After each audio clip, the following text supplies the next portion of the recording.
Let's take you to the coast region now, where Islamic leaders from multiple mosques in Mombasa held a day-long conference to devise action plans that will tackle the spreading radicalisation and extremism in the region.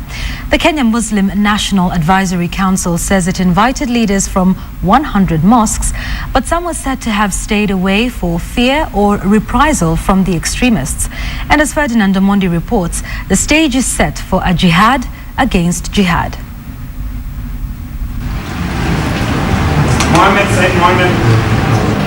125 in the dock. Several of them are minors. The charges: engaging in terrorism activities at the Musa Mosque in Mombasa. They will spend 5 days in remand with grown men suspected to be sympathetic to terrorism.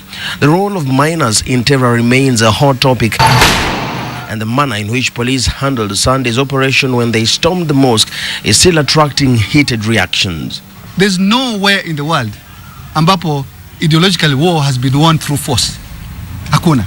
You see, this is a group which was properly prepared for war, you see, to terrorize. And if the government allows that to continue, then it will be chaos, not only in Mombasa, but in the entire country.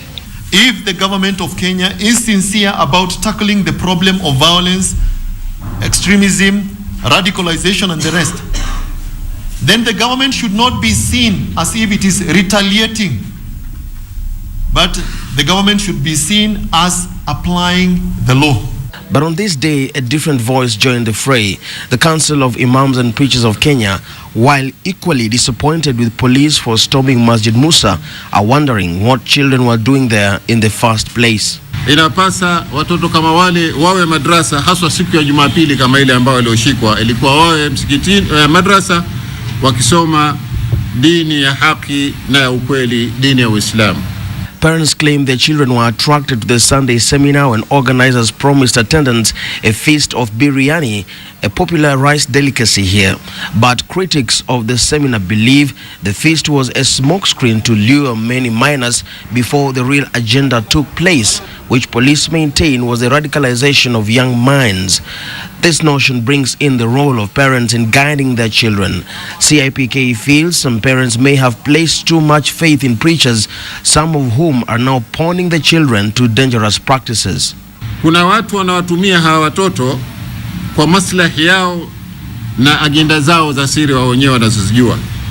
Wajua, hata ukimwona shekhe au kasisi au padri au nani, yeye watoa mawaidha, lakini kuna wakati na yeye pia ataka apawe mawaidha pia. Waambie, bwana, mimi naona we mzee au we shekhe au we padri au we pasta, hii njia si sawa sawa, mimi naona hapa kidogo kuna kasoro fulani.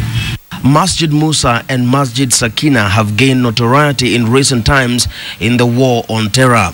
Practically every disruption that has rocked Mombasa in the past year has involved faithful of Masjid Musa. Sakina Mosque followed suit recently when a section of radical youth reportedly ejected Sheikh Mohammed and his leaders and took over the reins. Police believe both mosques are now sympathetic to terror groups and radical preachers, and CIPK has been on the receiving end for their perceived soft stance. Tujiribuni tutafute njia ya kuweza kutatua jambo hili kuliko kuanza kulaumu na kuanza kuona viongozi wa kidini wapita kuwaita wanafiki, kuwaita wasaliti. Hilo sio suluhisho. County Commissioner Nelson Marwa also accused Mombasa leaders of playing to the public gallery instead of offering leadership. A long-standing discussion to form a new committee to run the Musa Mosque has failed to launch. Now they want to try that again.